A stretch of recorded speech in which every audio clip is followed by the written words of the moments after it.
चूरू के सांसद राहुल कसवा ने अपने निर्वाचन क्षेत्र के अग्रसेन नगर में निर्माणाधीन ओवरब्रिज में खामियों के मुद्दे को लोकसभा में जोर शोर से उठाया।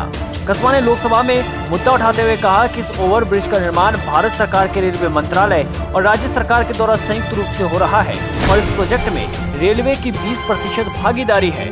वहीं चूरू शहर के लिए ये प्रोजेक्ट काफी अहम तो है, लेकिन इसकी डिजाइनिंग में गंभीर खामियां हैं जो भविष्य में चूरू की जनता के लिए सहूलियत की बजाय परेशानी का सबब बन जाएगी।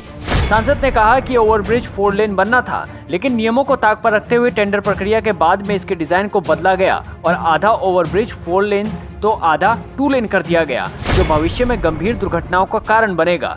साथ ही चूरू शहर के मुख्य हिस्से खासतौर पर पंखा सर्किल रोड से आने वाले ट्रैफिक को इस ओवरब्रिज से सीधी कनेक्टिविटी देने की बजाय संकरे रास्ते से घुमाकर ओवरब्रिज पर एंट्री देना भविष्य में परेशानी का सबब बनेगा। इतना ही नहीं, सांसद ने समस्याओं से बचने के लिए सुझाव देते हुए कहा कि पंखा सर्किल के ट्रैफिक को ओवरब्रिज पर सीधी एंट्री दिए जाने की व्यवस्था से बहुत फायदा मिलेगा। लेकिन शायद चूरू के विधायक हरलाल सहारण को सांसद साहब के द्वारा जनता की फिक्र करना हजम नहीं हुआ, क्योंकि सांसद के आरोपों को सिरे से नकारते हुए विधायक साहब ने कमियों पर कार्य की जांच करवाने और निरीक्षण करने की बजाय सीधा सांसद को राजगढ़ संभालने की हिदायत दे दी।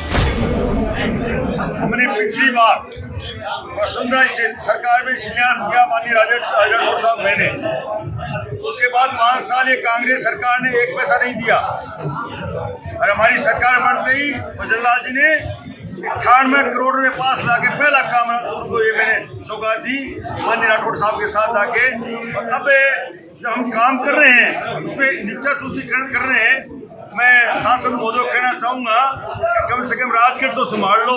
वहाँ प्लेट लग रही है, यहाँ कह रहे कि प्लेन हो रहा है, फोल्ड हो रहा है। जो नियमों में है वो शहर की सुविधा के लिए ओवरब्रिज हमारा अच्छा बनेगा और जो आगे वाला ओवरब्रिज है उसकी भी कोशिश करेंगे। जो पुनिया कॉलोनी का ओवरब्रिज अंडरब्रिज सारे बढ़ाएंगे, इस शहर को सुंदर बनाएंगे, अच्छा बनाएंगे। सर, अब इन दोनों नेताओं के बीच की कहासुनी के बीच सरकार द्वारा बनाए जा रहे इस ब्रिज का भविष्य क्या होगा, ये तो आने वाला समय बताएगा।